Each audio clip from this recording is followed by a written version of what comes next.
Hej. Jeg sidder her med Signe. Signe er min paplillesøster, og hun har givet at komme herhen i regnen. Det pisser ned lige nu. Og jeg har fået nogle spørgsmål ind fra en meget ung og smuk gut, der hedder Lars Allan. Jeg vil først lige spørge dig, Signe, hvor mange gange har du været på Roskilde Festival? Jeg tror, at det er flere gange, jeg har lavet. Men tredje gang, det er en fuld festival, faktisk. Jeg har holdt et par pauser over. Ja, okay. Med mellemrum. Hvor gammel er du? 23.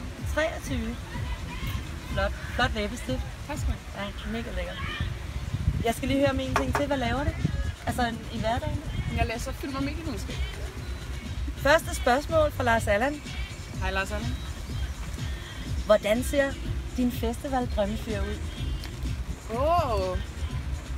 Min festival-drømmefyr. Han har briller, tror jeg. Han skal ikke se for åndssvag ud heller. Det må gerne være... Jeg så, der var en, der spillede saxofon i går. Så jeg tror, det skal være en, der også har god musiksmag. En, der kan se, der møder til en koncert måske, faktisk. Altså en musiker? Måske er en musiker i virkeligheden. Jo. Ja. Hvad kræver det at sidde i kø i pitten i 8 timer før en koncert? Det har jeg gjort. Det har jeg gjort flere gange faktisk. Jeg gjorde til Brillers i 2010-11 stykker, hvilket betød, at jeg ikke fik set LCD Sound System, som jo er det dummeste, jeg nogensinde har gjort. Det får jeg så lov til i år, jo. Men det kræver, at man er en gruppe, og det kræver, at man går lidt fra, at man sådan går lidt væk og går lidt tilbage, og man sidder nogle stykker, og nogen kan hente mad, og nogen ligesom sådan, så man er nogle stykker, men alligevel kan gå ud og høre nogle koncerter, som sidder i 8.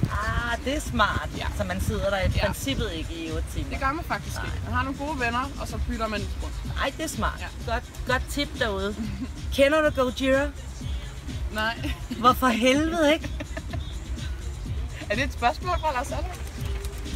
Nej. Jamen, jeg kan afsløre, at det er et fransk dødsmetalband, der spiller i morgen. Ja, nej, det skal jeg ikke høre. Men jeg kender en, der nok gerne vil have den videre i hvert fald. Ja. Min ven Niels, han skal overhøre fransk dødsmetal, tror jeg. Ja, det tror jeg er en god idé. I morgen.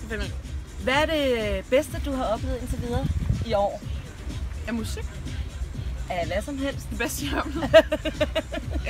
Altså på festivalen?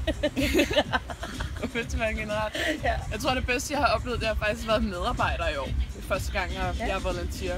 Og det synes jeg, at der er noget helt vildt lækker fællesskab med de mennesker, jeg arbejder sammen med. Ja. Så det har været nogle rigtig fede opvarmningsdage med at gå og male og bygge og hygge med nogle dejlige mennesker, så man ikke bare sidder nede i campingområdet og stener. Hvad er det for et arbejde, du har? Jeg har været vært og været med til at sætte op i noget, der hedder Backstage Hospitality, som er sådan en konferencecenter, hvor folk kommer ind, og man sådan skal hygge om dem. Ja, det lækkert, mand. Og vi er et hold på en 50 stykker eller sådan noget, så det er ikke voldsomt stort, og ja, det er rigtig nice. Og så er du backstage-arbejde. Backstage. Ja, mega sej. Så har jeg faktisk sidste spørgsmål til dig. Ja. Er Orange the New Black? Orange er the New Black, tror jeg. Ja? Ja. Jeg har faktisk ikke set Orange the New Black. Men det er det jo. Det er det. Orange er en pisseflot farve. Jamen, vi takker herfra. Kan du vinke farvel, Signe? Hej!